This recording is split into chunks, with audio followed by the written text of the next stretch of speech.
जब भी अघोरियों के पास जाते हैं तो हमें देखने को मिलता है कि वो अपने पास एक खोपड़ी रखते हैं, या तो उन्हें वो उनके गुरु के द्वारा दी जाती है या फिर वो उन्होंने खुद सिद्ध की होती है। इसके पीछे का कारण यही है कि उन्हें सिद्ध करके उस आत्मा को अपने बंधन में कर लेते हैं, फिर वो आत्मा उनके लिए काम करती है। वो हवन कुंड की अग्नि के अंदर माता को प्रकट करते हैं, माता को भोग चढ़ाते हैं, उसके पश्चात उल्लू की बलि दे देते हैं, जिससे क्या होता है कि माता की जो सवारी है वो वहीं रह गई। उसके बाद में माता को वहाँ स्थिर रहना पड़ेगा, क्योंकि कहते हैं ना कि जो लक्ष्मी है वो एक जगह स्थिर नहीं रह सकती। सबसे पहली बात तो ये है कि आपको पता कैसे लगेगा कि उस पर वशीकरण किया गया, ठीक है। इसके लिए आप दीपावली पे एक बहुत अच्छा उपाय कर सकते हैं। या तो किसी व्यक्ति को आप मार दो या उसे लकवाग्रस्त कर दो, ठीक है। उसके दिमाग को ख़त्म कर दो कि वो व्यक्ति कुछ कर ही ना सके। मारना एक प्रकार की क्रिया है कि वो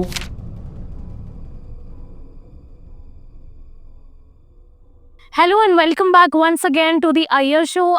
एक और बहुत ज़्यादा दिलचस्प और हॉरर एपिसोड में आपका स्वागत है। हालांकि दीपावली जो है वो हम लक्ष्मी पूजा के लिए मानते हैं बहुत ज़्यादा, या एक ऐसा पर्व है भारत का जिसको बहुत ज़ोरों शोरों से मनाते हैं, क्योंकि हम बोलते हैं कि राम जी जो हैं अयोध्या वापस लौट कर आए थे और बहुत सारा सेलिब्रेशन हुआ था, है ना।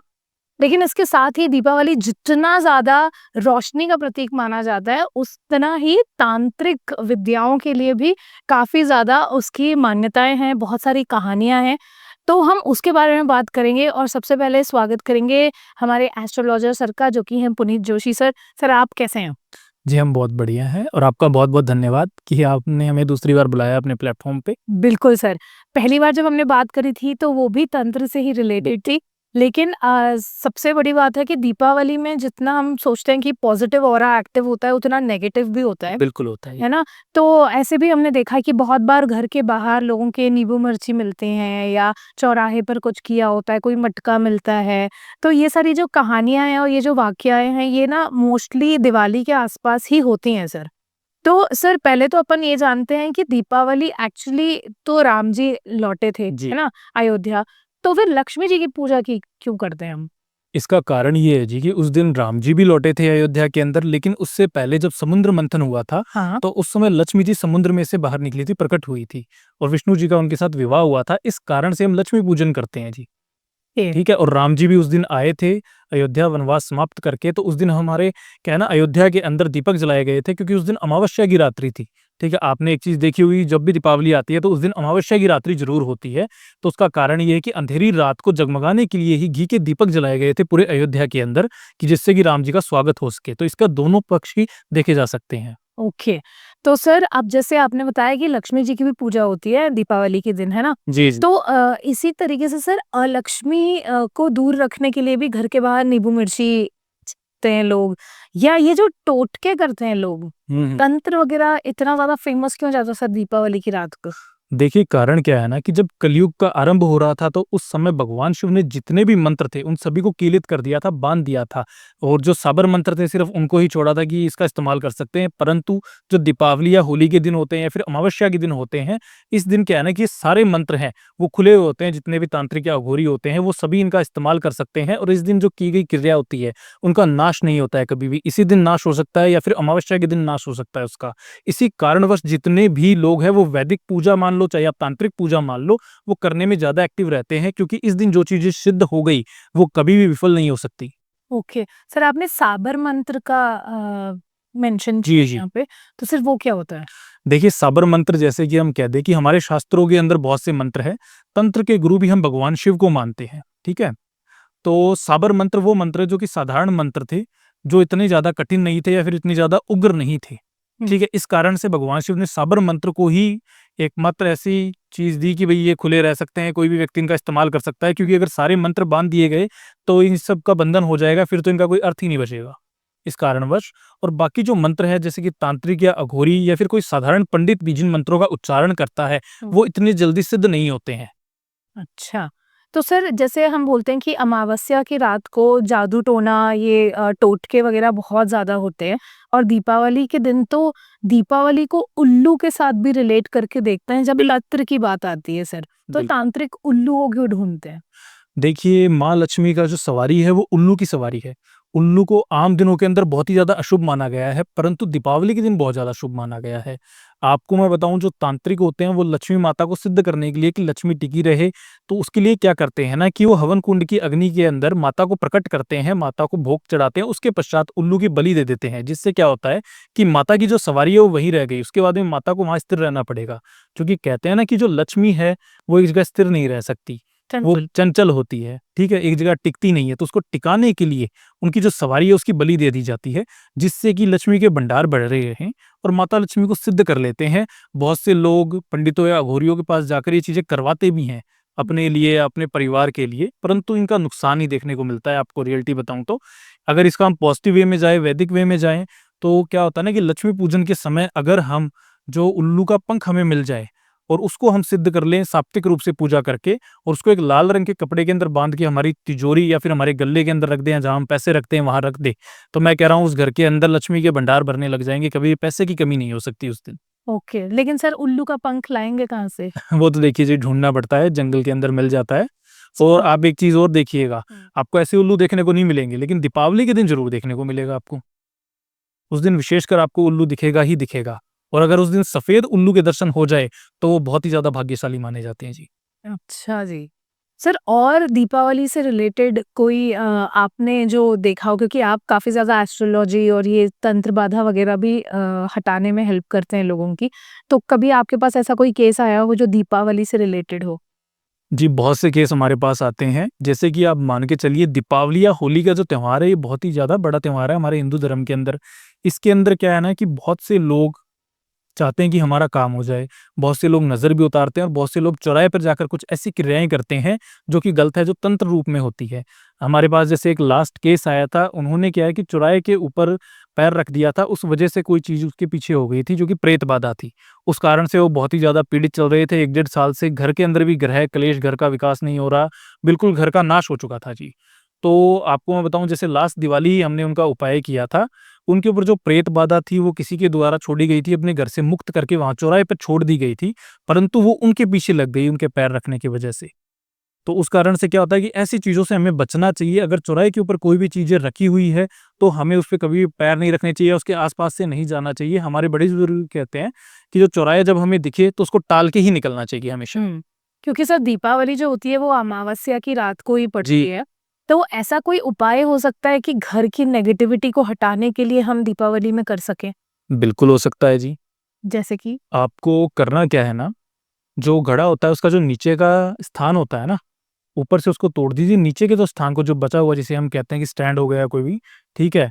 उसके नीचे आपको 9 टिक्की तो चंदन की, 9 ही रोली की, ठीक है? और 9 काली की, जो हमारा काजल होता है उसकी लगानी है काली टिकिया, ठीक है? ये लगाकर उसके अंदर मीठे चावल डालकर आपको चौराहे के ऊपर रख के आ जाना है। यह करने से घर पे अगर किसी व्यक्ति पे कुछ किया कराया है, ठीक है? अगर किसी पे नज़र दोष है, घर का किसी ने कीलन बंधन कर रखा है, तो वो सब चीज़ें चौराहे पर जाकर वास कर जाएगी, आपके घर को वो मुक्त करके छोड़ के चली जाएगी जी। जैसे सर अभी आपने मेंशन किया घर का कीलन, जी। तो सर जैसे घर को क्यों कीलते हैं?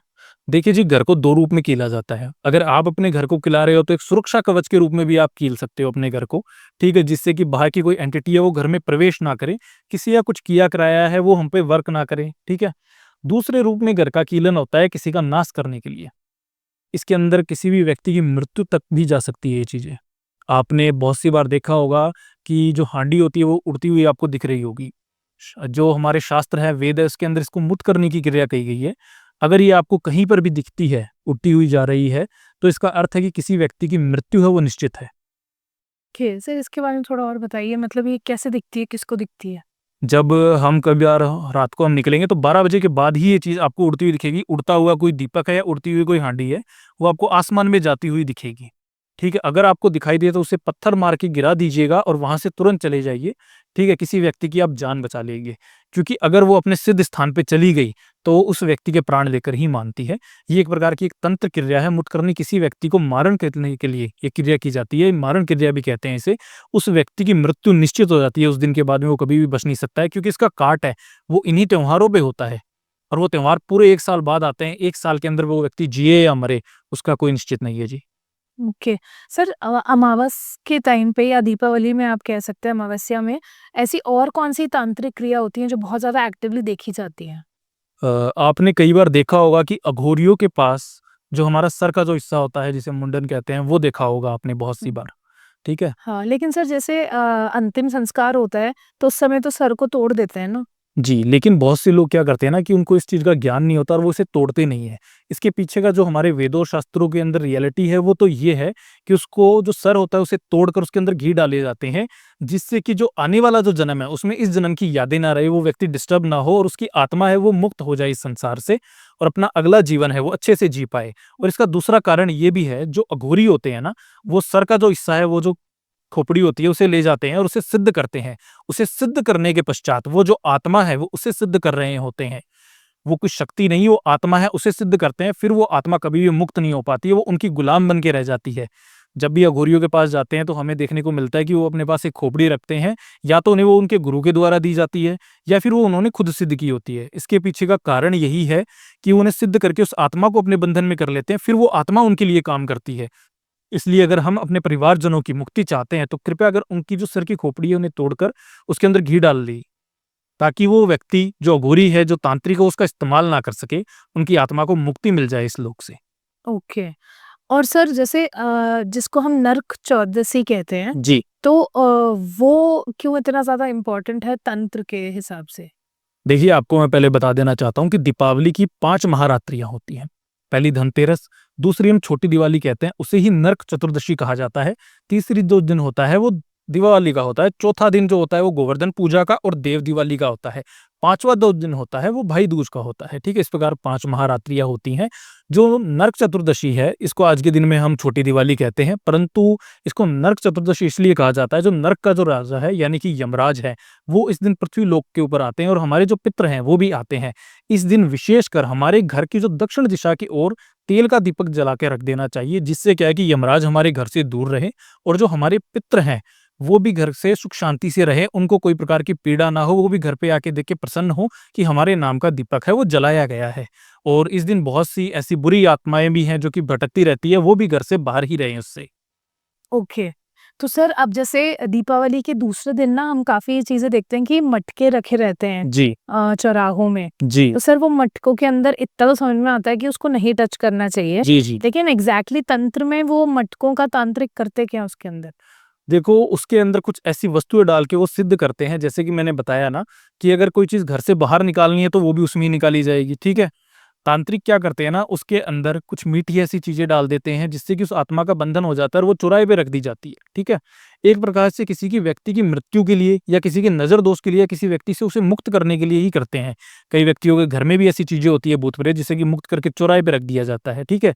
लेकिन जिस व्यक्ति ने उसे छू लिया वो उसके पास चली जाती है। फिर उसका ये अर्थ होता है कि अगर वो अपने आप हट गई वहां से तब तो ठीक है, वो वहां से कभी किसी को डिस्टर्ब नहीं करेगी।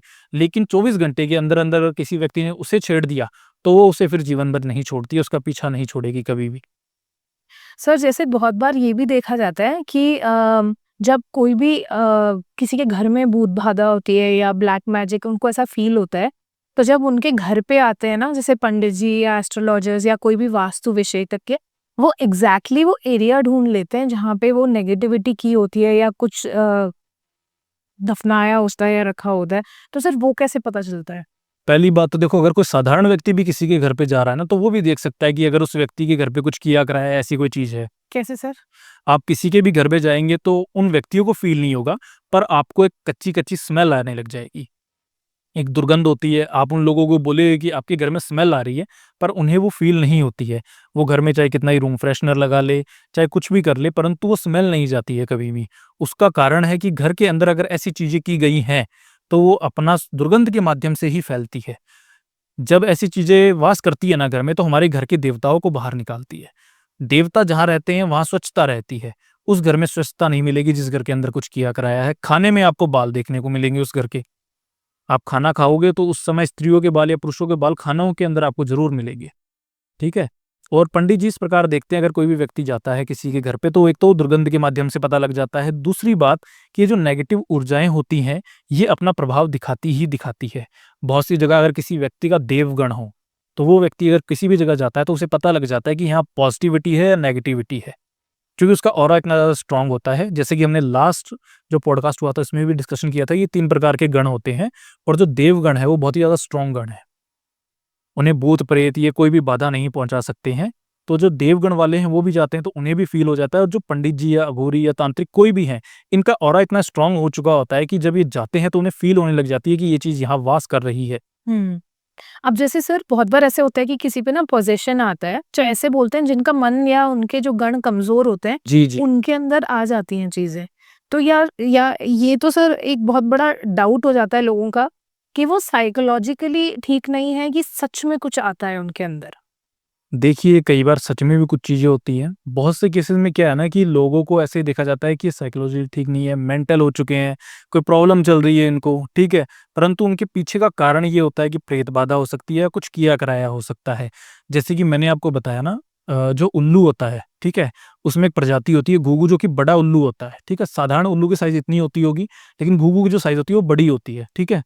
अगर उसका मांस का कोई भी हिस्सा किसी व्यक्ति को सिद्ध करके खिला दिया जाए तो वो दिमाग से इल्ल हो जाएगा, अपने दिमाग का इस्तेमाल ही नहीं कर पाएगा वो व्यक्ति।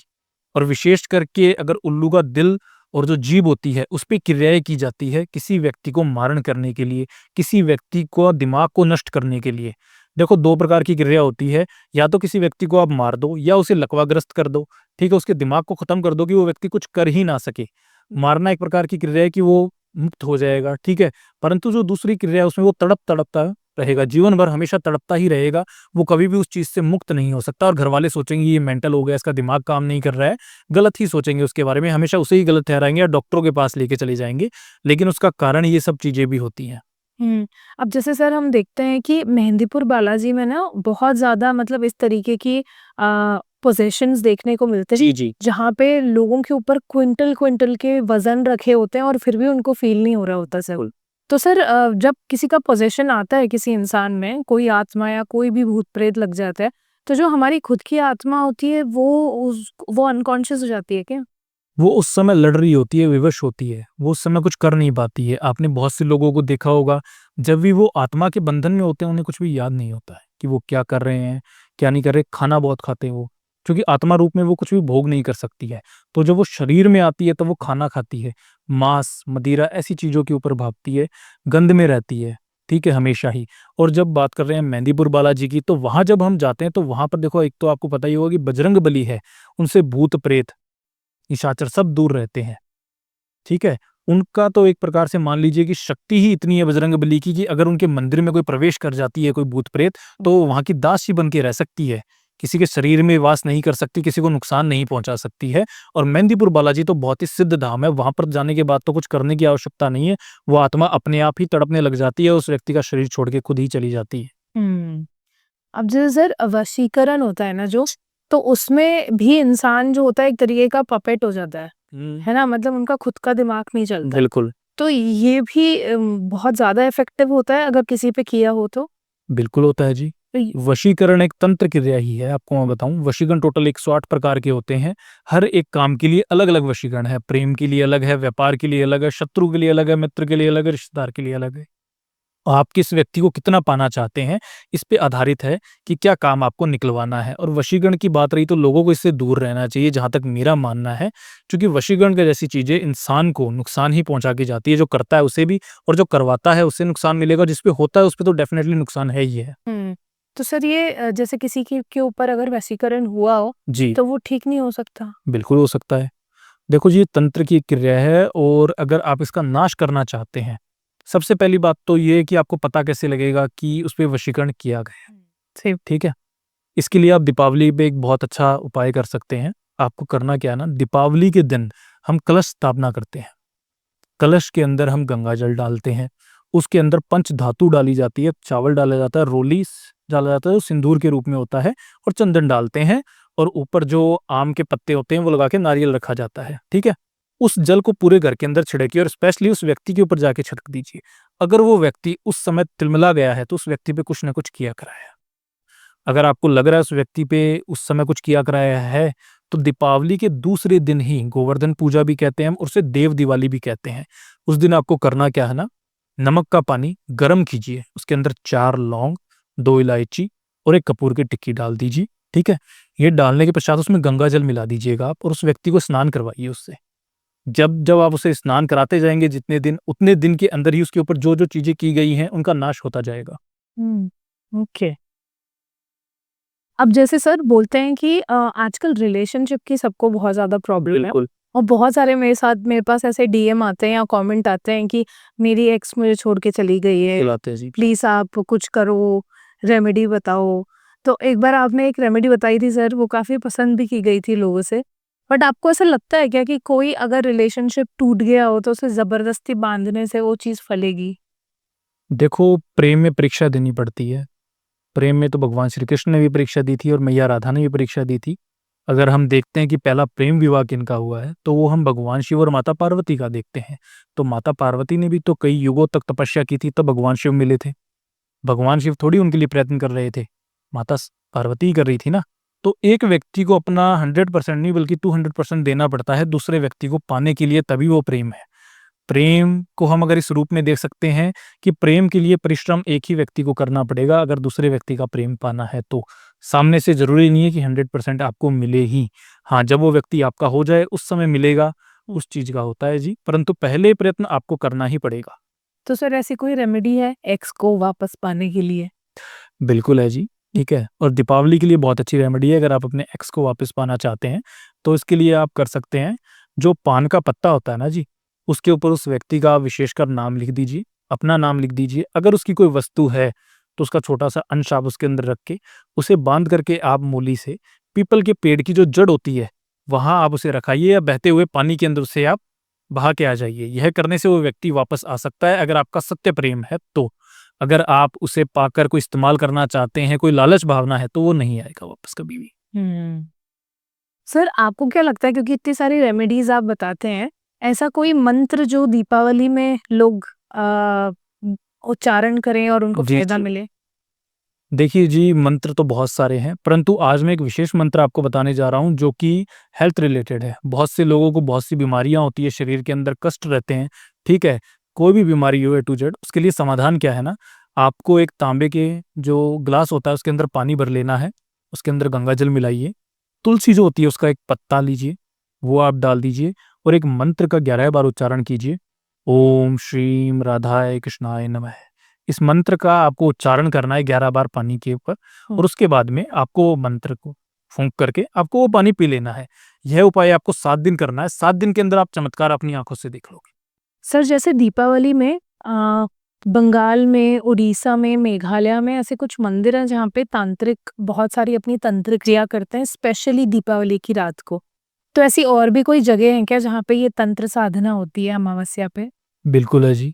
एक बहुत ही प्रसिद्ध जगह है, परंतु वहाँ पर हर व्यक्ति नहीं पहुँच पाता है। मध्य प्रदेश में एक गाँव है मितावली करके, वहाँ पर पहाड़ की चोटी पर यह मंदिर है, उसकी 64 योगिनी मंदिर है। नक्षत्र हमारा जो पार्लियामेंट वो बना हुआ है, हमारे पहले लोग की फोटो आया करती थी। वहाँ पर धूप तानना होती है दीपावली या होली के टाइम पे, सिर्फ तांत्रिक या वही जहाँ पर जाकर साधना करते हैं और योगिनियों कहते हैं आरामिक काम के लिए। जैसे तो ने बताया कि दीपावली भी अवसर में जिस सदी की सदी जागृत की जाती है, वहाँ पर बहुत से लोग जाते हैं। उनके जो नीचे जो नीचे के जो नगर के लोग गाँव रहते हैं, वो लोग स्पेशली ताला लगा के पैसे की व्यक्ति क्रिया ना कर दे की वजह से वहाँ का जो लोकल रहने वाले गाँव हैं, जो लोग हैं, उनको बहुत ही ज़्यादा भोगना पड़ता है। वहाँ आप ये मान के लीजिए कि 50 घर होंगे और फिर वहाँ पर हर एक व्यक्ति के घर के अंदर एक चीज़ें होती ही रहती है, देखिए होती ही रहती है, जो कि इनको प्रॉब्लम देती है, जैसे कि भूत-प्रेत की बजाय ऐसी चीज़ें दिखना उन्हें, तो बड़े परेशान करती है वो चीज़ें। तो कोई सचेत है कि उन्हें ऐसी कोई ऐसी किया जिससे वहाँ से रुक जाए, परंतु आपको पता है ऐसी चीज़ें रुकती ही नहीं है। जैसे सर आपने योगिनी बोला, जी। तो योगिनी कौन होती हैं और उनको सिद्ध कैसे किया जाता है? योगिनी जो माता पार्वती के 64 अंश हुए, वो 64 योगिनियाँ हुई जी, ठीक है? पहले के समय में जो स्त्रियाँ होती थी, वो साधना किया करती थी, ठीक है? तो उन्हें भी योगिनियाँ कहा जाता था और जो योगिनी होती है, उन्हें जैसे कि सिद्ध करते हैं, बहुत से लोग कहते हैं ना कि हमने कर्ण पिशाचनी सिद्ध कर ली, ये सिद्ध कर ली, वो सिद्ध कर ली, तो वो एक योगिनी के रूप में ही है, ठीक है? वो तंत्र, यंत्र, मंत्र के माध्यम से सिद्ध की जाती है और बहुत से ऐसे लोग हैं, वो कोशिश तो कर लेते हैं, लेकिन जब वो जागृत हो जाती है, तो वो गलत तरीके से जागृत हो जाती है, तो उन व्यक्तियों को नुकसान बहुत पहुँचता है। तो ऐसी चीज़ों को कभी जागृत करना ही नहीं चाहिए। सात्विक रूप में आप माता की पूजा कीजिए, माँ बगलामुखी की पूजा कीजिए, माँ काली की कीजिए, माँ कामाख्या की कीजिए और उन्हें सिद्ध कीजिए। डायरेक्ट अगर माता ही सिद्ध हो गई, तो आपको उनकी दासियों को सिद्ध करने की आवश्यकता ही क्या है? हुँ। अब जैसे सर आजकल ना ये हॉरर और पैरानॉर्मल इंसिडेंसेस के बारे में ना सेलिब्रिटीज भी बोलने लगे हैं। बिल्कुल। तो मैंने हाल ही में कुछ सेलिब्रिटीज को ये बोलते हुए सुना था कि वो एक जगह रुके थे होटल में, उनकी कोई शूटिंग चल रही थी और उन्होंने देखा कि कमरे में उनके होटल रूम के ऊपर उनको काफी फर्नीचर मूव होने की आवाज आई या बहुत पैरानॉर्मल चीजें हुई।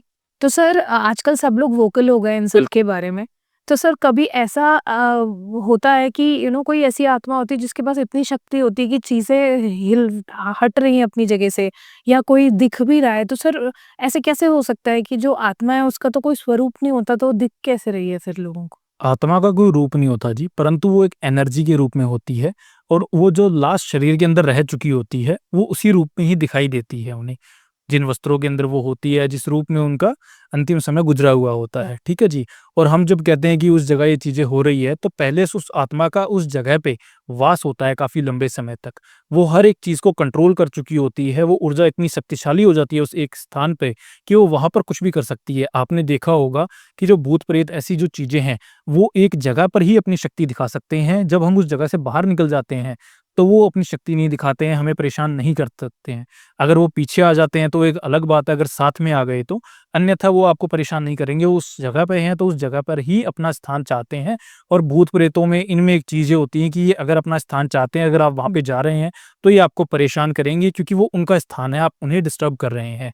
जैसे ही 1982 के अंदर मुंबई के अंदर एक मिल थी, वहाँ पर आग लग चुकी थी और आग लगने के बाद वहाँ पे जो कार्यक्रम करने वाले जो व्यक्ति थे, जो मज़दूर थे, उनकी मृत्यु हो गई वहीं पे जल के। वहाँ पर काफ़ी फ़िल्मों की शूटिंग भी होती है और वहाँ पर काफ़ी अच्छी चीज़ें हैं वो देखी गई है, काफ़ी एक्ट्रेस वहाँ पर पजेस हो जाती है। वहाँ पर स्पेशली आग नहीं जला सकते। अगर आग जलाते हैं तो उस वजह से प्रॉब्लम होनी शुरू हो जाती है। कई शूटिंग्स भी रुक गई कई मूवियों की। तो ऐसी जगह होती हैं विशेषकर क्योंकि आत्माएँ फिर डिस्टर्ब होती हैं उन चीज़ों से। हुँ। अब जैसे सर आपने अभी मुंबई के जो सिल्क मिल के बारे में बात किया, वैसे ही सर मध्य प्रदेश के भोपाल में जब गैस त्रासदी हुई थी बहुत बड़ी, तब ऐसे बोलते हैं कि वो जो एरिया था वो बहुत बड़ा एरिया इफ़ेक्ट हो गया था और आज भी अगर आप रात में वहाँ जाते हो तो लोगों की रोने की, कराहने की, दर्द में चिल्लाने की आवाज़ें आती हैं। बिल तो सर अब इंसान तो चला गया है, लेकिन ये वो एनर्जी कैसे रह जाती है उसी जगह पे? देखो जी, जब मृत्यु का समय नहीं आता और उससे पहले वो आत्मा अपना शरीर छोड़ देती है और दुःख में आके छोड़ देती है किसी कारण से, क्योंकि ऐसे देखो जो भी चीज़ें ये हुई है, गैस हादसा हुआ है या हादसा हुआ है, तो वो शरीर तो कहीं न कहीं तड़प पाई है। वो आत्मा में वो चीज़ें दर्द रह जाती है और मन में इच्छा रह जाती है। फिर वो आत्मा वहीं पर रहती है जितनी उसकी आयु बची हुई है और वहाँ पर वो दुःख, पीड़ा, कष्ट वहाँ पर वो भोग रही होती है। जो लोग वहाँ से आते-जाते हैं उन्हें भी वो चीज़ें दिखाई भी देती है, कई बार सुनाई भी देती है। तो वो आत्मा अपना दुःख है वो दिखाना चाहती है लोगों को कि हम यहाँ पर हैं, हम इस कष्ट में हैं, हमें यहाँ से मुक्त करो। ओके। सर जैसे हाल ही में मैं देख रही थी तो सोनाक्षी सिन्हा का कोई इंटरव्यू आ रहा था, उसमें वो बता रही थी कि वो बहुत थक के घर जब गई थी तो वो जब सो रही थी तो उनको ऐसा फ़ील हुआ कि पिलो से ना ऐसे उनको उठता हुआ ऐसा फ़ील हुआ कि मतलब कोई उठा रहा है उनको। जी, जी। तो सर अब ऐसा मैंने सुना भी है काफ़ी लोगों से कि जब आप आधी नींद में रहते हो, जब पूरी कच्ची नींद जिसको बोलते हैं ना, तो उस समय भी ऐसी कुछ वाक़या होता है उनके साथ जो बहुत मतलब उनको लगता है कि ये नॉर्मल नहीं है या पैरानॉर्मल है। बिल्कुल। तो सर ऐसा हो सकता है कि आपके घर आपने भले ही किसी में पैर नहीं रखा हो या कुछ हो, लेकिन कोई अगर आपके घर में किसी आत्मा को छोड़ दे तो भी इफ़ेक्ट हो गया? बिल्कुल हो जाती है जी। फिर वो क्या होता है ना, वो आत्मा आपको या तो सोते हुए डिस्टर्ब करेगी इस समय पे या फिर आपके कंधे पे लोड डालना शुरू कर देगी। हुँ, आपको कई बार फ़ील होगा कि आप थके हुए हो, कंधे आपके दर्द कर रहे हैं, ठीक है? हुँ, या फिर वो सोते समय आपको डिस्टर्ब कर रही है, जैसे कि आपने ये केस बताया। हुँ। इसके अंदर क्या होता है ना कि जब हम सोते हैं तो 12 से 3 का जो समय होता है, उस समय भूत-पिशाच ये सब चीज़ें ज़्यादा एक्टिव हो जाते हैं। 3:40 के बाद में ब्रह्म मुहूर्त शुरू हो जाता है अगर आपको पता हो तो। उस समय ये सब चीज़ें शांत होने लग जाती है धीरे-धीरे क्योंकि इनका समय खत्म समाप्त होने लग जाता है। लेकिन उससे पहले ये अपने उग्र रूप में होती है और ये कुछ भी कर सकती है उस समय। जब जिस व्यक्ति पे छोड़ी जाती है, उसे कष्ट देने के लिए ये चीज़ें छोड़ी जाती है, तो वो अपना असर दिखाती है, उसे परेशान करने की कोशिश करती है, ठीक है? और जब व्यक्ति नींद में होता है, तो उस समय वो आधा शरीर उसका जाग रहा होता है और आधा शरीर सो रहा होता है कच्ची नींद के अंदर। तो उस समय ऐसी चीज़ें ज़्यादा प्रभाव दिखाती है इंसान के शरीर के ऊपर।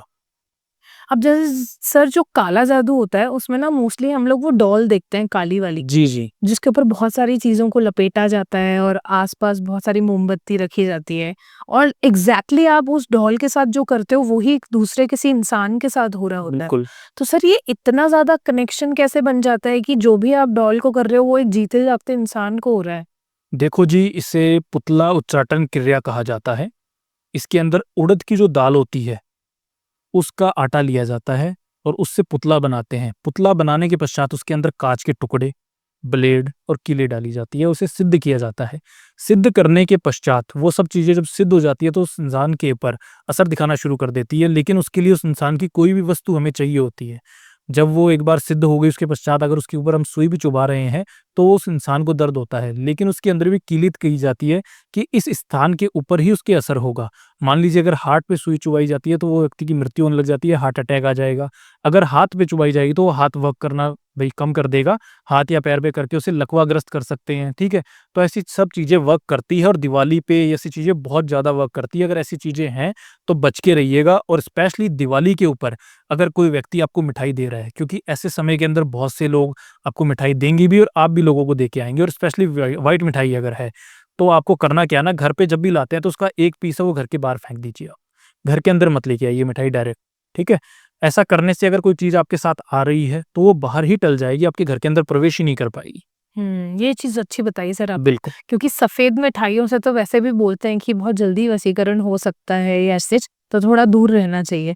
अब सर जैसे अमावस्या पे शमशान साधना भी बहुत ज़्यादा होने लग जाती हैं। बिल्कुल। तो सर ये जो तांत्रिक वगैरह हैं ये काफ़ी ज़्यादा शमशान घाट में भी दिखते हैं। तो सर वो क्या करते हैं वहाँ पे? वहाँ पर वो आत्माओं को सिद्ध करते हैं, हुँ। ठीक है? वहाँ पर वो आत्मा को सिद्ध करेंगे। जो मैंने आपको पहले बताया कि वो खोपड़ी है वो निकाल लेते हैं लाश में से, और उसके बाद में उसे सिद्ध करने की कोशिश करते हैं, या फिर वो आत्मा को भोग कराने की कोशिश करते हैं। भोग जैसे मांस का, मदिरा का, ठीक है? और स्पेशली बलि दी जाती है ऐसे समय के ऊपर, ठीक है? आपने देखा होगा उल्लू की बलि भी है, चलो, लेकिन इसके अलावा और भी अन्य जीव हैं उनकी बलि दी जाती है। बलि के बाद में, भोग चढ़ाने के बाद में उस आत्मा को बंधन में किया जाता है और उससे वचन मांगे जाते हैं कि इतने वचन है कि आप इतने समय तक हमारे साथ रहोगे और हमारी हर बात मानोगे, तब ये भोग आप स्वीकार कर सकते हो। अघोरी इस रूप में उन्हें स्वीकार करता है, ठीक है? जब एक बार वो अघोरी के वश में आ गई उसके बाद में अघोरी उसे कभी मुक्त नहीं करता है। जब तक वो जीवित है तब तक वो वरदान मांग लेगा कि जब तक मैं हूँ तब तक तुम मेरे साथ रहोगी, मेरा कहा मानोगी। अब जैसे सर आपने उल्लू का बताया कि दिवाली पे उल्लू के ऊपर भी बहुत सारी तंत्र बलि दी जाती है। तो वैसे कोई और भी जानवर जीव होते हैं जिनके ऊपर तंत्र होता है? बिल्कुल होते हैं जी, बिल्ली पे होता है। बिल्ली को भी हम मानते हैं कि भी जो लक्ष्मी मैया का वास है वो बिल्ली में भी है। अगर आपने कभी देखा हो कि सात्विक रूप में हमारे घर पे भी कहते हैं कि जो हम प्रसाद माता को चढ़ाते हैं, अगर रात्रि को बिल्ली आकर उसे भोग कर ले तो हमारा भोग स्वीकार हो गया है। और सफ़ेद बिल्ली का दिखना तो बहुत ही शुभ माना गया है, ठीक है? तो फिर क्या है ना कि जो नेगेटिव लोग होते हैं, मान लीजिए अघोरी या तांत्रिक होते हैं, वो भी उन्हें सिद्ध करना चाहते हैं ऐसी शक्तियों को, तो उसके माध्यम से वो बलि देकर प्रसन्न करने की कोशिश करते हैं या विवश करके बंधन में बाँधने की कोशिश करते हैं। हुँ। और सर आपके पास ऐसे कोई केसेस आए हों जो दिवाली के आस-पास आपने काफ़ी देखे हों या आपको लगा हो कि नहीं इनके अंदर कुछ है ऐसा जो ठीक करना है? दिवाली के पास आपको एक तो तंत्र क्रिया बहुत देखने को मिलेगी, मारण क्रिया बहुत देखने को मिल सकती है, किसी व्यक्ति पे करना, उसके घर को बाँधना, ठीक है? ऐसी सब चीज़ें मिलेगी। लेकिन एक जो पॉज़िटिव चीज़ें मैं आपको अब बताने वाला हूँ, हमारे घर पे हमारी माँ अक्सर हमारी नज़र उतारती है, ठीक है? लेकिन अगर हम कुछ ऐसी चीज़ बता दें जिससे कि नज़र लगे ही ना आपको तो, ये चीज़ अच्छी है सर। ठीक है? हाँ। इसके लिए क्या होता है ना कि दीपावली के दिन आप एक दिया लीजिए, उसके अंदर घी डालिए, 4 लौंग बाती लगा दीजिए, ठीक है? और 1 इलायची का टुकड़ा, और उस घी के जो दिए को जला दीजिए, और उसको उसके बाद आपको उसको ढक देना है। ढकना किससे है आपको? जो घड़े के ऊपर जो हम ढक्कन लगाते हैं ना मिट्टी का, उससे उसे ढक देना है। आप जब सुबह उठ के देखेंगे तो उसके अंदर काजल बन जाएगा पूरा। उस काजल को आप इस्तेमाल कीजिए लगाने के लिए। माँ अपने बच्चे को लगा सकती है, घर में हम किसी को भी लगा सकते हैं, जिससे कि एक तो नज़र दोष से बचे रहेंगे आप, नज़र नहीं लगेगी। अगर नज़र लगी हुई है तो वो उतर जाएगी। आप उसका इस्तेमाल कर सकते हैं। ये तो बहुत फेमस है सर। दिवाली के पहले जो काजल बनता है घर पे, वो तो सब लोग घर पे लगाते भी हैं। बिल्कुल, आँखों के लिए बहुत अच्छा होता है। आँखों के लिए भी अच्छा होता है। तो सर दीपावली में पूजा के साथ-साथ जो तंत्र विद्या होती हैं और जो काला जादू और ये काली विद्याएँ हैं, इनसे सब लोग थोड़ा बच के रहिए। और सर ने बहुत अच्छी-अच्छी रेमेडीज़ बताई है दीपावली में जो आप कर सकते हैं नज़र को उतारने के लिए। नज़र दोष है अगर, तो उसको कैसे आप काटें, कैसे आप हेल्दी रहें। बहुत सारे इसमें तन मंत्र के बारे में भी सर ने बताया है कि आप हेल्थ के लिए क्या कुछ कर सकते हैं। तो आई होप आज का पॉडकास्ट एपिसोड आपको पसंद आया होगा। और सर बहुत-बहुत thank you the Iyer show में आने के लिए। आपका भी बहुत-बहुत और धन्यवाद फिर बताने हम के लिए। Thank you sir. और हम फिर से आएँगे आपके पास कुछ ऐसा लेकर जिसमें बहुत सारी ऐसी चीज़ों को खंगालेंगे जो इंटरेस्टिंग भी है, इंफॉर्मेटिव भी है और आप सबके लिए बहुत फ़ायदेमंद भी हो सकती है। Thank you.